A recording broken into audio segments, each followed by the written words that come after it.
Good morning. This webinar focuses on developing an understanding of the need for systems engineering within the oil and gas industry. We usually find oil in a new place with old ideas. Sometimes we find oil in an old place with a new idea, but we seldom find much oil in an old place with an old idea. This is a quote from Park A. Dickey, a venerated petroleum geologist. Dickey is known for his pioneering of a collaborative approach to oil field identification in the 1940s, collaboration between geologists, geophysicists and engineers to understand the bigger picture of the situation, the capabilities and the overall goals of the team. This quote actually continues. Several times in the past we have thought that we were running out of oil, whereas actually we were only running out of ideas. Well, today we're here to discuss systems engineering. Not necessarily a new idea per se, having been formalized originally in the 1950s, but an idea that has the potential to help us look at complex design, realization, and operation projects in a new way. In this presentation, we set out a motivation for why it is necessary and a step change from many current practices. We will include examples from both industries, other industries, and oil and gas to give a flavour of what systems engineering really means and why other industries are currently benefiting from it far more than oil and gas. But first, what challenges are we facing in the oil and gas industry?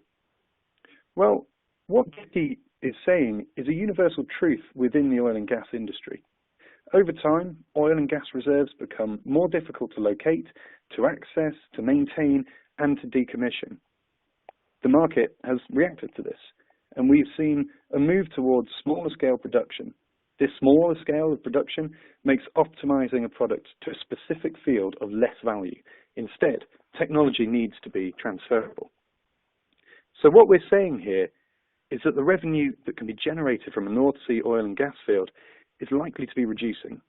Simultaneously, we're looking at technology to have a broader application than ever before, which correspondingly needs capital investment. The only way this can work is via a step change in technology or via reducing the development costs of our technology. And that is where systems engineering comes in, as a better, more sustainable, more cost-effective method of developing technology. So, time to introduce systems engineering and why you should be interested. To do this, we must first define a system. A system is a collection of different elements, not necessarily parts, but elements that together produce results not obtainable by the elements alone. These elements can include physical parts, they can include software, people, facilities, policies, or even documents, anything that is required to produce system-level results. These results can include system-level properties such as the sealing level of a system, as an example, or its thermal integrity. They also include the system's characteristics and functions, or its performance across a range of parameters. The results that the system can achieve are primarily created, and this is the key aspect, they're primarily created by the relationship among the parts, i.e. how they are interconnected. Therefore, systems engineering is an approach that explicitly allows for the consideration of all the intended results of the system, however those results manifest themselves, and focuses on the interaction between people, parts, requirements, and ideas. Right, with that understanding of a system, we can introduce systems engineering. This bit will be relatively information heavy, but Simon is around to put how it can be mapped out. Known as the similar process, it contains the shown activities. State the problem, investigate alternatives, model the system, integrate each aspect, launch the system, assess the current performance levels, and reevaluate where changes could be made in each of these previous activities. So, I'm going to begin with the early stages. All problems start with a customer's needs. These need to be translated into problem statements in their simplest form. Now, relatively uniformly across all industries, this takes the form of a requirement specification. A good requirement specification is iterative consideration of the following system engineering stages. And so, first and foremost, encourages the problem solver to consider alternatives. Personally, I've found that a good approach to this is for the specification to contain the following types of requirements. So top-level performance objectives and system and subsystem functionality. But then also mandatory requirements and desirable requirements. Now, the inclusion of mandatory and desirable requirements provides the design team with very useful information about what is non-negotiable and where a trade-off in design attributes for the good of the design can be made. This specifically encourages the investigation of alternatives. And further to this, it specifically requires the early modelling of the system, which is the next stage to consider. The modelling of aspects of the system and integration together allow for a more developed understanding of the expected system performance before any aspect has been produced and tested. Existing product performance informs the concept design and areas to focus on. This is critical for minimising the cost of change, as it's very quick and cheap to modify a system early on in its design compared to changing it later, when other design work has been completed around decisions that have already been made. Modelling and integration can cover all aspects of the design, from physical interfaces to functional interfaces to the human interfaces of manufacture, test, commissioning, and allows for performance prediction. And this is key. Throughout the requirements, investigating of alternatives, modelling and integration stages, consideration must be given to the life of the system, including its main.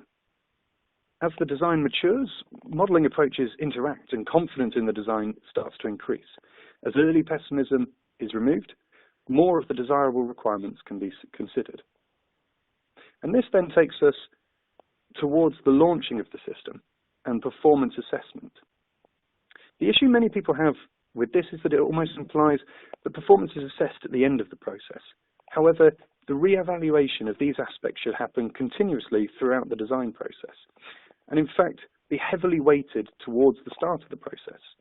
What we see is re-evaluation at every stage. However, it should really look like this. By the end of the project, the confidence in the design should be sufficiently high that by launching the system, you are more confirming the performance. Frequently, this will be organised via design reviews, and typically starting before bidding for a contract to ensure that the concept exists, the feasibility is considered, key issues are identified to the client extremely early on. This allows for commercial risk to be accurately considered at the start of the project. When a project is live, this will typically include concept and detailed design reviews, all of which will contain representatives from key stakeholders, such as design for manufacture, design for maintenance, and design for decommission, along with others. And there we are, systems engineering in a nutshell. And correspondingly, a systems engineer is therefore somebody who is able to consider the wider implications of the integration and through-life costs of their subsystem within whatever the wider system may be. Well, the practice of designing an engineering system is often confused with systems engineering, and that leads to another definition entirely of my own, that of systems engineering as a four-dimensional discipline.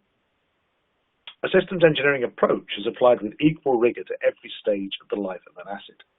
The systems engineering skill set includes extremely detailed analytical approaches to optimize maintenance, repair, spares provision, training needs, utilization, human factors, and more. Therefore, systems engineering is the lead design discipline. The effect is to provide a complete, coherent design that doesn't just give the best operational performance, but also the lowest through-life cost of ownership and the highest possible return on total investment. There are no good examples of complete systems engineering approach from the oil and gas industry. Therefore, we'll illustrate how things should be done with examples from other industries. The first of every municipality having its own design for light rail, and so the central government designed a standard system, standard trains, standard signalling, even standard bridges and stations. They used a systems engineering approach to get the best outcome. 4 requirement domains are specified, each of which contained many hundreds of specific requirements. 4 technical systems were also defined, covering the trains, signalling, electrical and mechanical equipment, and the infrastructure of tracks and stations. However, the lead technical area was the 5th technical area, the systems domain, which managed all interfaces and requirements and sat above the 4 others. As it went through the life cycle, each stage defined the objectives to be met by the next. For example, the concept stage defined the reliability targets to be met by the initial design stage, and so on as each stage matured. In fact, the reliability, availability, and maintainability aspects were the most important throughout the design process. The end point was a standard system that has been successfully installed throughout South Korea. Only one lesson was learned. The stakeholder requirements capture, thorough though it was, could have been even better. The next example draws upon an oil and gas example I've seen in an asset where the water injection pump was powered by a steam turbine. When we tried to modify that system, we found the turbine was a bespoke design, made in Japan by a company that had since gone out of business. No spares were available, and the only manuals were photocopies of the original, in Japanese. But at the time the system was designed, this had been the cheapest solution. This example of systems engineering is similar, as maternity hospitals in rural Malaysia couldn't understand the manuals of the incubators they were given after the tsunami, and definitely couldn't get spare parts. Within weeks, the expensive incubators they'd been donated had broken down. An inventor and an MIT professor working on an incubator for isolated communities wondered why they could keep cars running indefinitely, but not incubators. The answer was that they had expertise in maintaining cars and knew where to find parts, but no expertise in incubators. The solution was to design an incubator made from car parts, with heat provided by headlight units, dashboard fans for warning buzzers. The lesson: maintainability must be incorporated into designs, or a theoretically excellent and expensive solution will be completely pointless.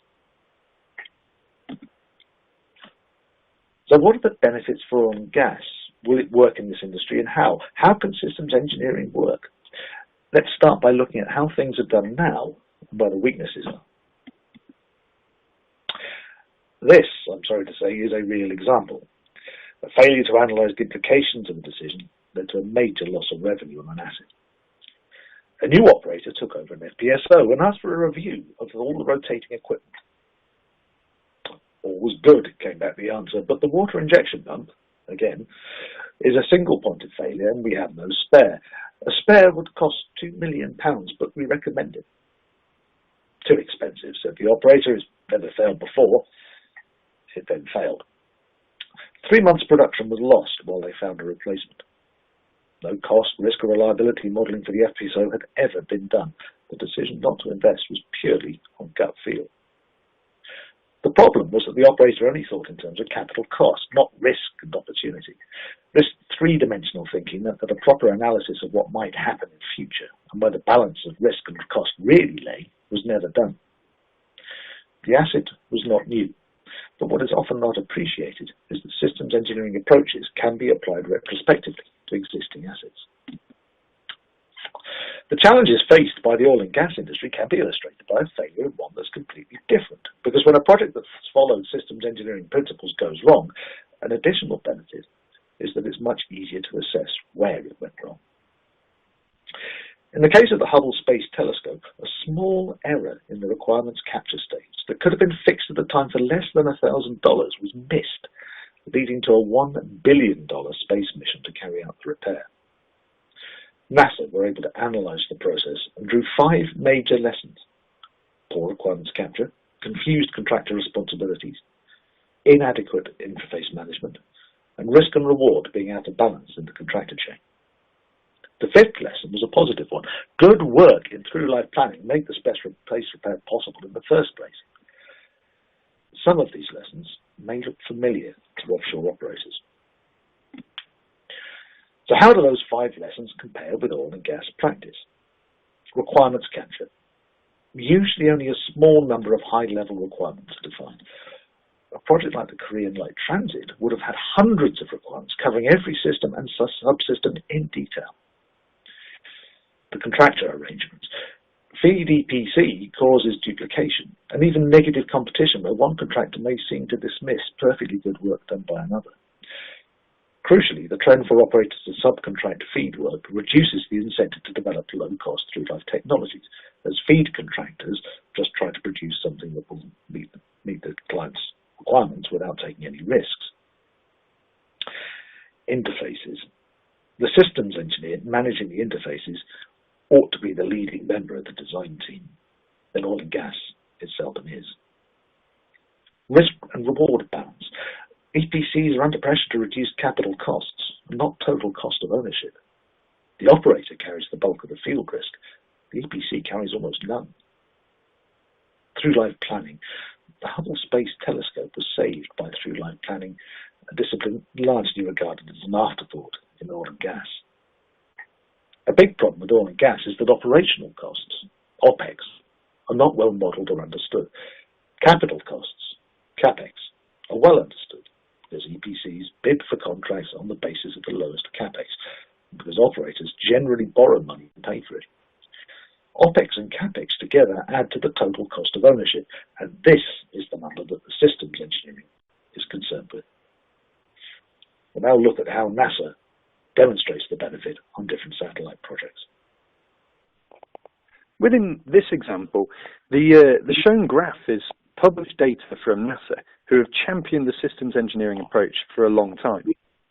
This data is a series of both satellites and other projects that were developed and launched within the 1980s. On the y-axis, the cost growth of the project above what was originally budgeted is reported. This is then measured against the level of investment in a systems engineering approach, whereby performance and functionality was understood at a very early stage.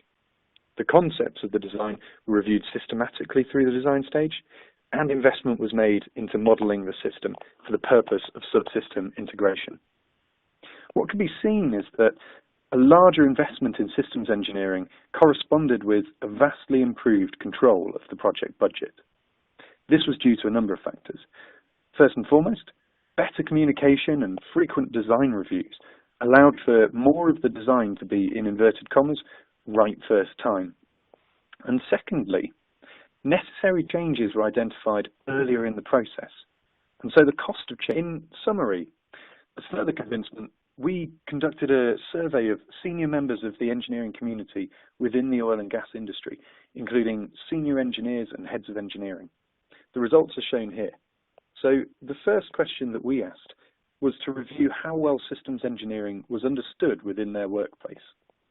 Now, listening to this webinar, you will hopefully have quite a good understanding of the approach. However, senior engineers do not believe that this is universal within their businesses. Correspondingly, the benefits of being able to understand and apply a systems engineering approach are considered to be extremely large. Between these two graphs, they form a very strong argument to focus time on broadening the understanding of systems engineering within the workforce. Following on from this, it is believed that most projects currently only follow a systems engineering approach in essence, with almost a third not following a systems engineering approach closely. Assessing this against the final graph, which shows that almost half of those surveyed thought that projects are only sometimes delivered within cost to the correct level of quality, there's certainly a fair argument for a change in approach to raise the ability within the oil and gas industry to deliver projects within cost and quality constraints. So, in summary, systems engineering can be understood through the similar process. It encourages earlier investment in understanding and correctly specifying high-level performance and functionality of the system. Through due consideration of alternatives and the modelling and integration of design aspects, system performance can be understood earlier in the design process. Project risks can be reduced, and desirable performance aspects can be compared with increasing confidence. It's recommended that this approach is combined with systematic design reviews that include all of the key stakeholders, so that resulting design is of each stakeholder, specifically considering those of maintainability and decommission. From this approach, changes are identified earlier, which makes them cheaper to implement, and confidence in the design is increased. This increases the likelihood of projects being delivered on time, in budget, and to the right level of quality.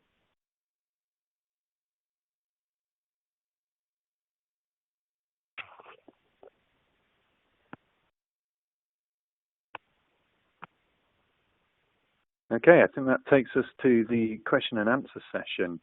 Simon, are you with me on the line? Not quite yet. No, I am on the line. I think Uh-huh. we should introduce ourselves, James. Yep. So my name is James Rodden. I am a senior engineer at Norton Straw Consultants. I've worked in a range of industries, including rail and oil and gas and food and processing. I currently am authoring the IMechE's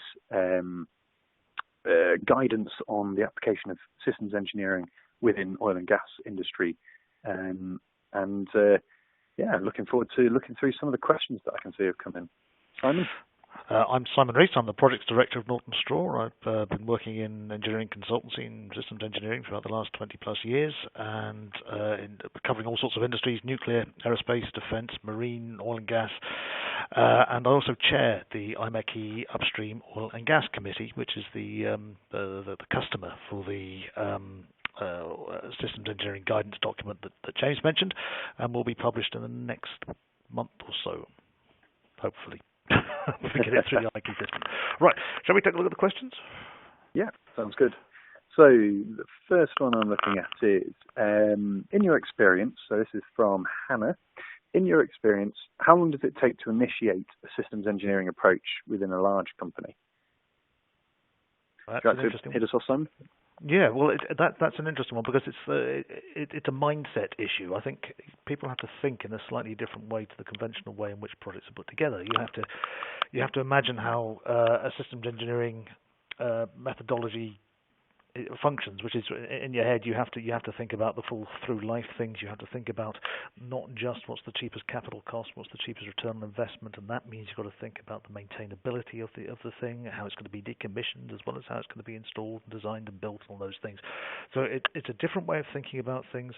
I think it seems on paper quite straightforward to follow a systems engineering approach. I think it would take a number of years to actually make sure that everyone is thinking in that way to implement it.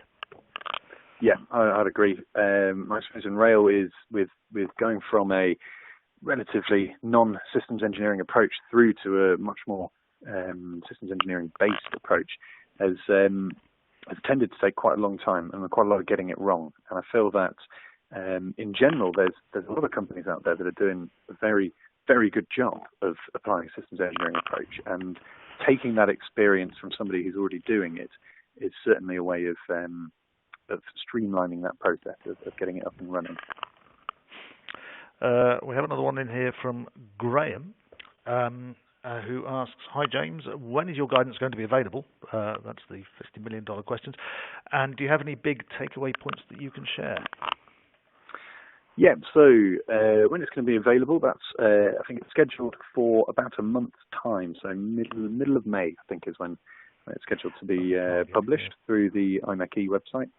In terms of big, let me have a look at this question. Sorry. In terms of big takeaway points that we can share, well, there's quite a lot discussed actually in the report. It goes through the first half of this presentation, probably maps quite well to the first half of the report, and gives a very good overview of what systems engineering is within an oil and gas context. It then goes into some of the challenges faced within oil and gas, and I think that's what you're referring to here. How is that? How are we going to get past those challenges specifically within oil and gas? It's quite a broad question because I think, as we've touched on, it's very different depending on whether you're in a large company or whether you're in a smaller company, whether you are an EPM or whether you're a subsystem supplier. However, in all of those cases, it tends to really begin at quite a high level. So you need to understand that you need to make sure that it is understood that there is a strong design process within any new system that's being set up. So it goes through all of the key checks. So that normally includes a strong review prior to submission to the customer as a proposal, and then once the work has been agreed, goes through concept design reviews, goes through detailed design reviews.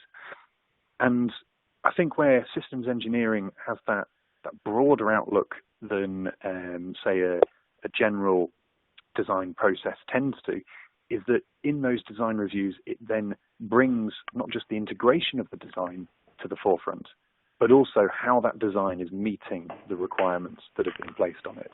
Not just excuse me, not just the customer requirements, but also the internal requirements to make sure that the subsystem still fits within the family of subsystems that that supplier is making. Or I guess as well to include that the maintenance contracts and whoever's maintaining that system is aware that there's this particular process in place to allow them to do their job. And that's really where the takeout point of this, we go into more detail in the report, but the takeout point of this is to make sure that the key people are in the room when those discussions are being had. So when the project is being set up, these key requirements that are quite often missed are flagged up as early as possible and then reviewed against. I think, Simon, there's something I'd certainly add on the survey side of things. Not just the surveys. The report is informed by surveys, but also detailed interviews with senior people across the industry. And I think what's coming out of that very clearly is there is not a clear understanding of what systems engineering is in the oil and gas industry. It's not well defined, and there's a lot of confusion between systems engineering and engineering of systems. When I say engineering of systems, it's very easy to imagine a system, whether it's a hydraulic system or a process system or anything like that, and you engineer that, you create it, you design it. And this goes back to the three-dimensional thinking I was talking about. And a lot of people think, well, that's a system, I have designed it, I've designed it for the lowest capital cost, and I walk away. That's not the same thing. That's just engineering the system. Systems engineering encompasses the entire life of the equipment, and that's the biggest difference, I think. That's the biggest sort of failure of understanding across the industry. Yeah, sir. Happy to move on to the next one, Simon? Yeah, absolutely. Far away. So the next one is from William. What is the difference between the systems engineering approach and the role of a project engineer currently employed on oil and gas projects?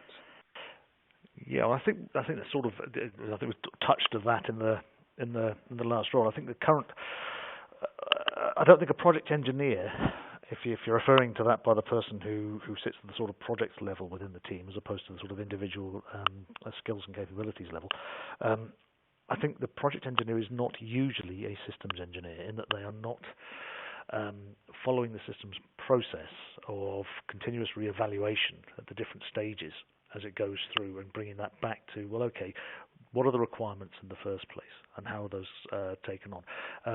For example, going back to the South Korea light transit, which I love as an example because it was really well executed. If you look at that, at each stage, they set the requirements that had to be met at the following stages and the way in which those requirements were going to be tested.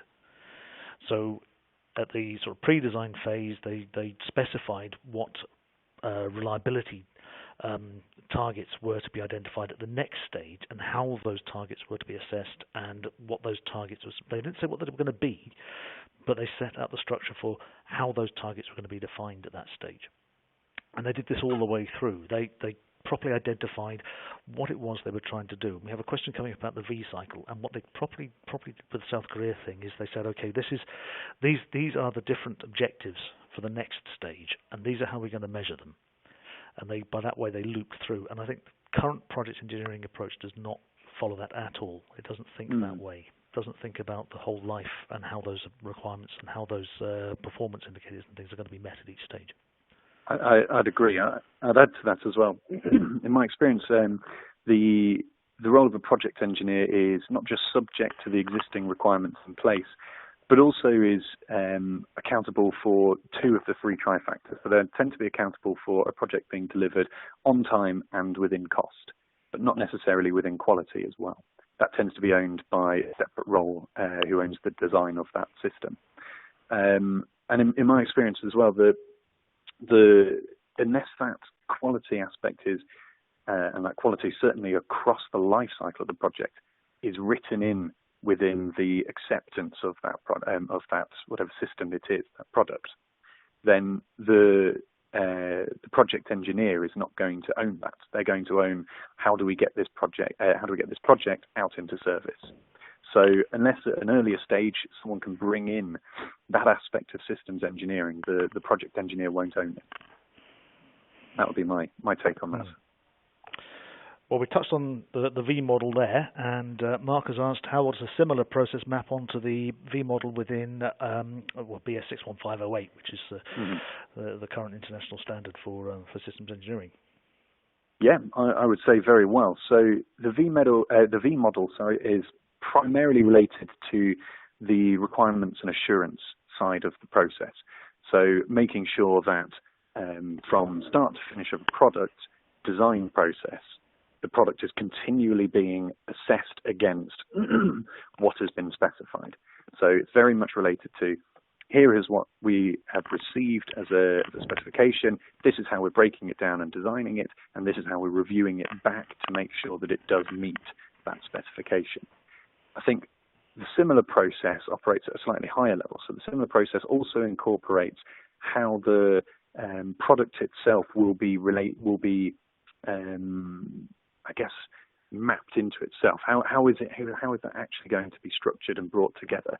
So whereas the V cycle ensures that, or aims to ensure that the customer's requirements have been met, the similar process also ensures that any customer requirements that are missing, such as maintainability, decommission, and other life cycle aspects, can also be considered.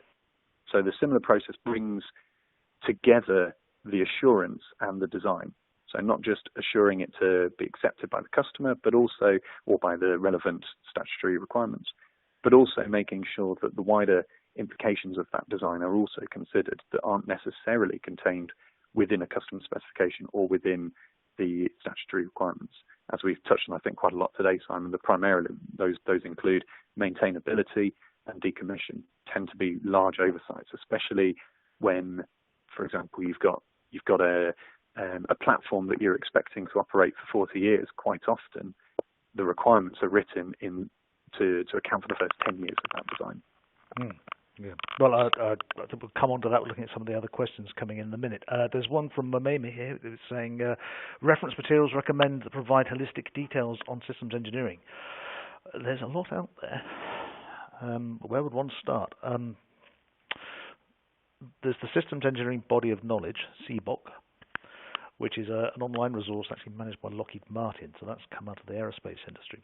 A lot of the early systems process definition was by NASA. So there's a NASA systems engineering guide, which is free. It's a very heavy-duty read, I have to say.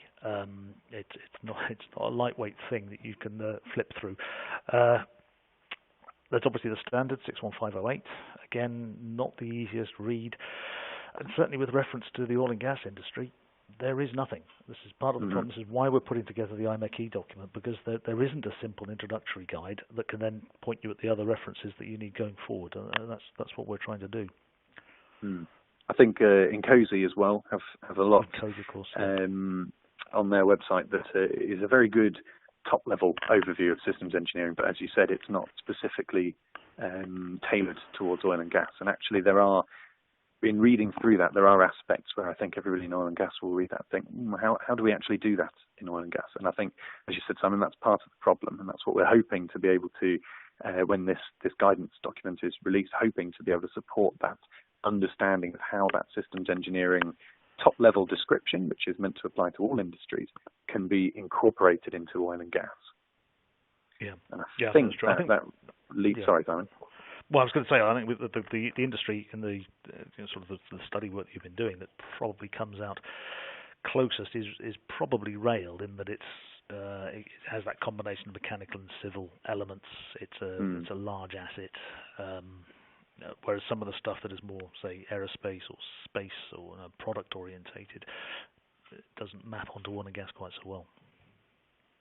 Okay, I think actually that leads us very well to, there's two questions, one from Caitlin and one from James, both on the same topic. So why has it taken so long for systems engineering to be adopted in oil and gas? Can I start with that half. Sorry? Can I take this one first? Yes, of course. So as you know, this is a subject close to my heart. Why not? Because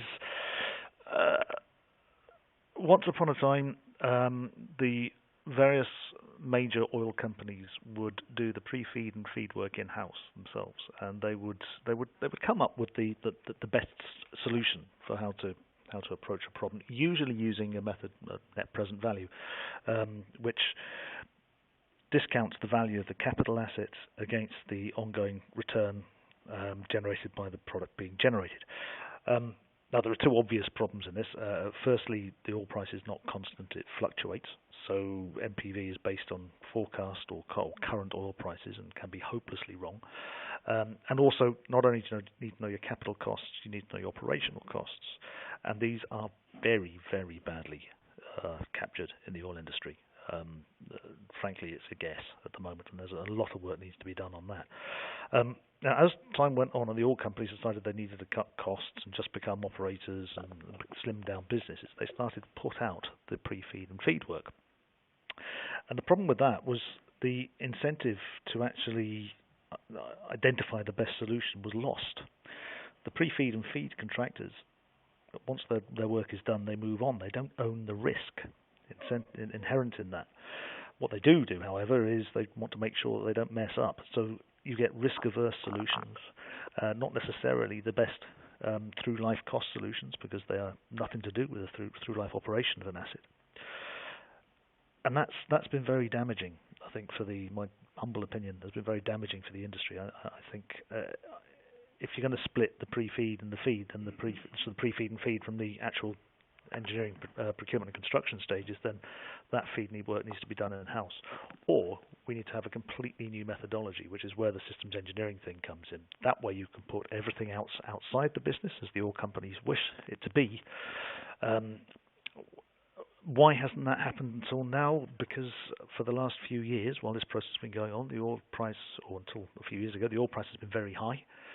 And there's been money around to throw at these problems, where really other industries have been, where the margins have been much lower, have been forced into following a systems engineering approach much earlier. So rail follows systems, aerospace follows systems. These are much more cost-sensitive industries. They have to do it this way. Oil's had the luxury of not having to do it for a while. There's an additional bit on that. How does it differ from a whole life approach? Well, systems engineering is a whole life approach. It's just a rather more formalized structure for doing that. Yeah, I'd agree with that, and incorporates that whole life modelling. The other two bits I was going to add, Simon, as to potentially why systems engineering has been slow to be adopted in oil and gas, is I've got two aspects that I've made a note of. The first one is quantity of production. So quite often a huge percentage of the revenue of a facility is generated in the first few years of it being operational. And consequently, that means that the interests of someone setting up that facility are reasonably short term, certainly in priority. That first few years is so critical that quite often all of the attention is given to that and none to anything else, none further down the stream. And I guess as well, the other aspect is the quantity of facilities. So quite often, if you look at other industries where there is quite a large uptake of systems engineering, there's more products being generated that are very similar. That's not entirely true. There are examples otherwise, but considering oil and gas, it almost sits somewhere between rail and I guess naval. So any sort of boat making, it's relatively one-off jobs quite a lot of the time. And as a result, it then ends up being quite a tailored solution that's, I guess, in your experience, Simon, you're probably better placed to talk about it, but the experience I've seen is that quite frequently it will result in much more focus on how do we solve this initial problem, let's not necessarily follow a process. And that's how the longer requirements, the longer life cycle requirements are missed, because there's such a focus on the tailoring of that product and the short-termness of that product. Yes, and that's a good point, because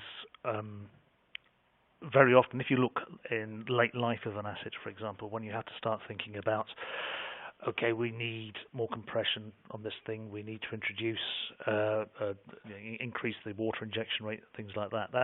Late life issues are very rarely considered, even in outline at the start of a project. Platforms are not designed to have additional modules bolted on that cover those sorts of things. because it's just seen as an extra cost, and very often the operator will have sold it on by then. It's not going to be their problem. There are costing methodologies, mathematical approaches that do allow you to build that in at the design stage. We talked a bit about modelling and how important modelling of the system is to get this right in future. The modelling approaches that we can apply are probabilistic type approaches that will say, well, this might happen. What is the cost risk and the cost benefit assessment of, say, for example, just welding some lugs on the side, making the platform so that it can have that centre of balance change, that sort of things. Those are the things that can be built in right at the very start of a project and will save millions downstream and are just not considered. Mm. Yeah, and I think frequently as well, it requires somebody to champion it early on, and I think that's what sometimes missing is that, as we've all experienced it, there's a job that needs to be done. Let's crack on and do it. And sometimes it needs somebody to step back and start considering that wider picture as early as possible. And I'm hoping that's what the people listening into this webinar can be inspired to do, because that's really what the takeaway message is. If we get individuals championing this approach, it will start to carry more weight and gain some momentum. Well, I think this is sort of feed. We've got two similar questions. Siddhartha and Caitlin again saying, essentially, how do you apply a systems engineering approach as a subcontractor, as a sub-supplier, if the operator, the end customer, is not applying it? Yeah. Okay. I see. Sorry. You got it? Yep, getting that. So, so the question is, how do we apply systems engineering approach if the operator or the EPM that's sending you a specification is not necessarily applying a systems engineering approach? In my experience, this is reasonably common, and this is normally held up as a good reason as to why this systems engineering approach can't work. However, the way that it's tended to be got around in other industries is, well, primarily by good communication, but also by using it as a selling tool. So the level of control and the level of auditability that introducing a systems engineering approach gives to that product tends to be something that then makes that product cheaper over the long term. So as a customer comes in and says, I want this very specific product, a product that's been designed in a systems engineering way can quite quickly assess the changes from a related but different product that they have, and then be able to break down to the customer, right, these are the changes, these are the associated extra work that we would expect to go along with that. And this is where, and this is, I think, the key part here, this is where it is then capable of being flagged to the customer that this aspect of which you are being very prescriptive is going to end up costing you this much more than it otherwise would. And that helps a customer to understand, to start to be able to see where their where their priorities really lie. If they're willing to spend a lot more for a little bit of a tailored product that actually is not going to generate that much more revenue for them, and they'll be much more likely to say, oh, actually, no, fair enough, I will drop back and go to look for more of a base product that you've previously designed. And I think that's where, in the long run, systems engineering starts building up momentum and paying for itself more and more often, is because you've got that clear, audited trail of previous products, previous design practices, and are able to assess change in a much more controlled manner. Does that answer it for you, Simon? Yeah, I think it does, and I think there's nothing stopping sub-supplier. If you're further down the design chain, there's nothing to stop you applying a systems engineering approach to ensure that your element of it is as good as it can be. So, yeah, change management is certainly a big element of it. Yeah, go with that. I'd also say as well that there's a lot of internal requirements that are quite often not considered. So, for example, if there's an existing product and there's aspects of it that would be very detrimental to change, those can quite often be incorporated as an internal requirement. This is what we would like to not change. And if they are known, then they can be discussed very early on with a customer. And that really builds that confidence of, we've done this before, we know We know how to change our own product without dramatically affecting the performance of it. There's a whole discussion to be had here about something called platforming, but I think should we go into that one? Or platforming is this idea of turning it on its head and saying it's very common in the automotive industry, for example, where they say, right, ideally we want a standard product, but all our customers want something that's bespoke to them. So what can we actually get that's a common core product between what we want to do and what our customer actually wants? And they use systems engineering approaches to identify, starting from the requirements all the way through, what are the core common requirements to what they want and what their customer wants. And by that way, in that way, they can maximize the use they make of a common platform. And everyone's very familiar with a situation where people have a common platform, and then you start to sort of make it, just pull it a little bit further away, and it actually becomes more expensive to modify the common platform than it would have been to design something new in the first place. And by following the systems engineering approach, you can actually identify where that point is. You can fully define what the boundary of achievable designs is around your common platform and stick within that, and the point at which it ceases to be cost effective to have a common platform. Yeah. But that's a much longer discussion. Yeah, we have touched on that, but that is the process by which you then are able to understand what in your product is core and what requirements are correspondingly more fixed and you're less willing to change. And the better that's understood, the better that can be communicated. And that tends to be able to then allow a subsystem supplier to start impacting the operator and be able to feed back, this is what the effect of that is, this is what the effect of this change is. And that can help an operator say, oh, actually, we're spending a lot of money changing this when actually we could change something more upstream of that process that would be much easier to change and therefore more cost effective. Clarification here requested from James. So he's saying the practice of doing the pre-feed and feed separately from detailed design has been detrimental to an efficient engineering solution. Not completely, Jim. It's more the case that where the pre-feed and feed is done by a third party and then the detailed design is also done by a third party, you can get situations where there are, well, I think we've all seen them, where there is a conflict between the two independent contractors. Sometimes they're owned by bigger EPC contractors, so they're also pitching for the work, and there are some contractors out there at the moment who say, okay, if you use our in-house feed expert, then the work will be free if you then use our work, or if you use the feed company that we own 80% of, then you have to pay for that feed work. The whole thing is becoming very polluted, where the work was the pre-feed and feed. Where the pre-feed and feed and detailed design model used to work was where the pre-feed and feed was done in-house by the operator, because they could then manage the risk-reward relationship. By putting it out, they have lost control of that risk-reward relationship, and they get inefficient design as a result. I think that's fair. I think as well that also recommends bringing in as many aspects of the design as possible at moments such as design reviews. Yeah, quite. But I think if you were to follow a systems engineering approach instead of a pre-feed feed EPC approach, so if you could use a single contractor or consortium of contractors as NASA use, then that's fine.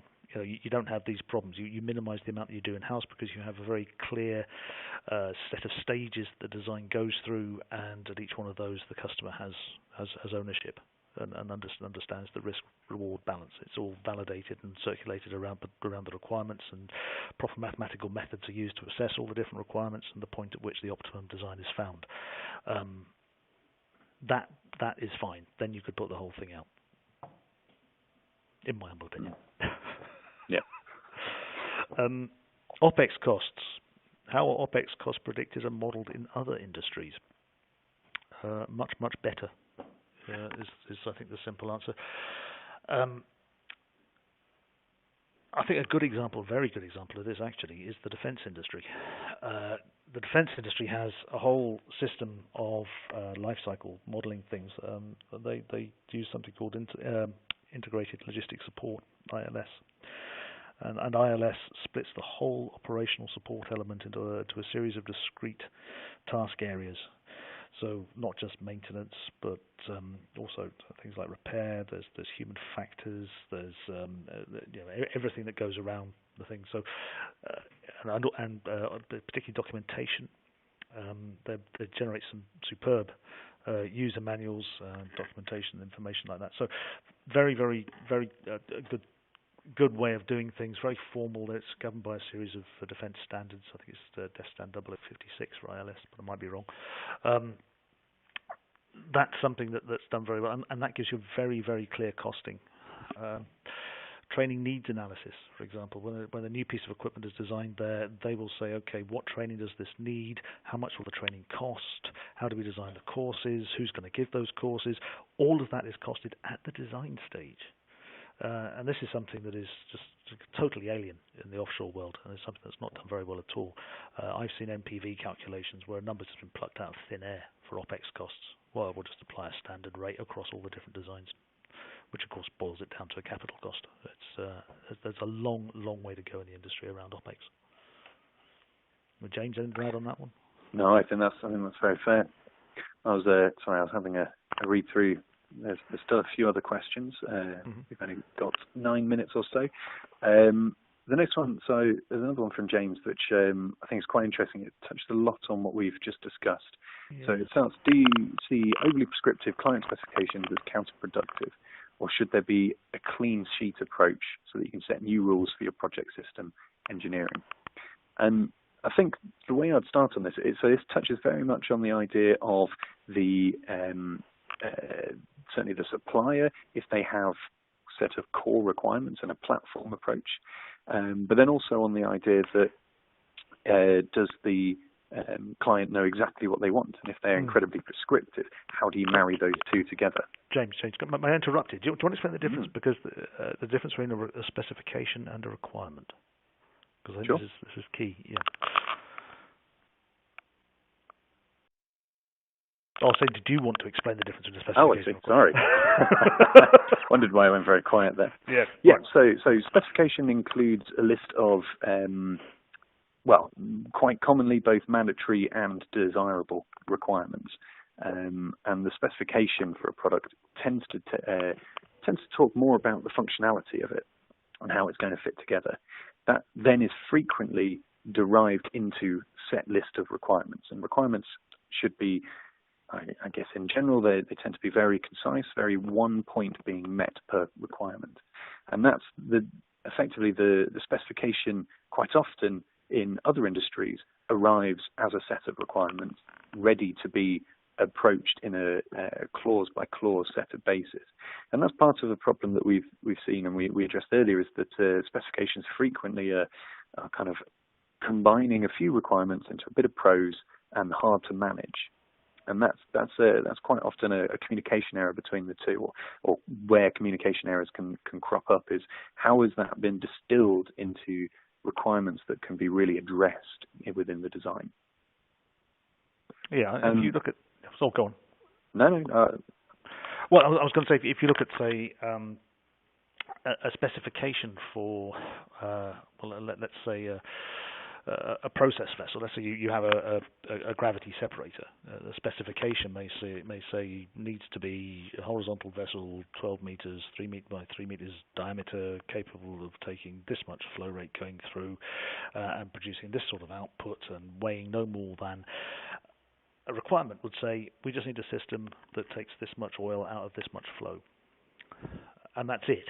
You know, it's so in one way it's that functional specification is a lot shorter than functional requirement is a lot shorter than the specification. However, the requirements will then say it must be maintainable, it must have a reliability of X, it must have a failure rate of so and so, it must be inspectable in this way. So the requirements are generally less about exactly what it looks like and how it functions, and more about what it does to the rest of the system. And going back to rail again, rail will have hundreds, thousands, sometimes even. I think talking to some of the guys up in Bombardier, there's thousands of requirements on there, but there's nothing wrong with them. The requirements, because they will go down to subsystem level, they will talk about the maintainability requirements of the air conditioning system as part of the whole train, So they are detailed, but they are, I think, sensible, because you need to know how often you need to change the air conditioning unit on a train, and that's the kind of information that actually, going back to how hard it is to get the operational costs right on an oil platform, that's the information that's missing very often when people are calculating the OPEX. They don't know how much it's going to cost to change out the internals on a gravity separator. They've never thought about working it out. But they do need to know. Yeah, I agree. And I think as well that the way that process tends to work is that set of requirements comes through and then is married up against the existing requirements for an existing system.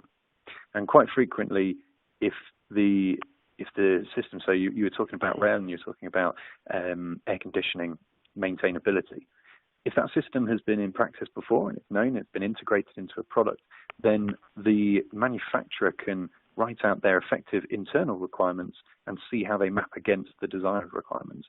And that means that very quickly, any areas of non-compliance can be flagged up, but also it can be quickly understood and assessed how much of a challenge it would be to then adjust those to be able to meet the customer requirements. And so the way that tends to work in a lot of industries is that will happen in the bid stage, which means that when it comes then to contract signatures, these aspects can be discussed and can be sat down with parties from both sides and say, you requested this, we're able to deliver this. However, we can tailor it to meet exactly what you want, but these are the additional steps that it would require. It could add this much time, it could add this much cost, and there's an associated risk to that. And all of that information gives the customer much more of an ability to assess that risk and to be able to judge what is commercially viable, what is commercially beneficial for them to adjust. Because quite often, a customer specification is seen as, this is the Bible, this must be met. However, frequently, in my experiences, with a systems engineering approach completed by the manufacturer, they're able to go back and change the customer's mind on aspects that benefit them, because they can give a good, reliable, valid argument as to say, this is the benefit you will see if you change this requirement. And I think that collaborative approach is something that is enabled through either party, either the manufacturer or the customer, following a systems engineering approach. Yeah, I mean, we've also just done the skid design, shall we say, for a subsea system where we're doing all the fluid dynamics elements. So a very detailed specification from the customer, but it missed a lot of fairly essential performance information in terms of it is required to cope with such and such a flow rate, and these are the different flow regimes it must cope with. There's lots of stuff on the colour paint to apply. And it ran to many pages. So, but what it was required to do was actually missing. Mm-hmm. And again, we were able to go back and say, well, yes, okay, actually, you can't do that, but you can do this, and these are the benefits from doing that. And by turning it around, so it became more of a requirements and systems orientated approach rather than a prescriptive specification, we got a much better design out of it in the end. I think in answer to James's question then, neither a clean sheet approach nor overly prescriptive customer specifications are a problem or a solution. I think actually it all comes down to both parties understanding what they want and being able to set up a clear dialogue between them and able to weigh the differences between what's being requested and what's able to be delivered. And once that dialogue is happening, the project tends to progress in a good way, but to set up and understand how to have that dialogue requires good levels of understanding from both parties of their own system. Well, this is, of course, one of the approaches that's used is the system and user requirements. So the customer would say these are our user requirements, which are usually fairly high levels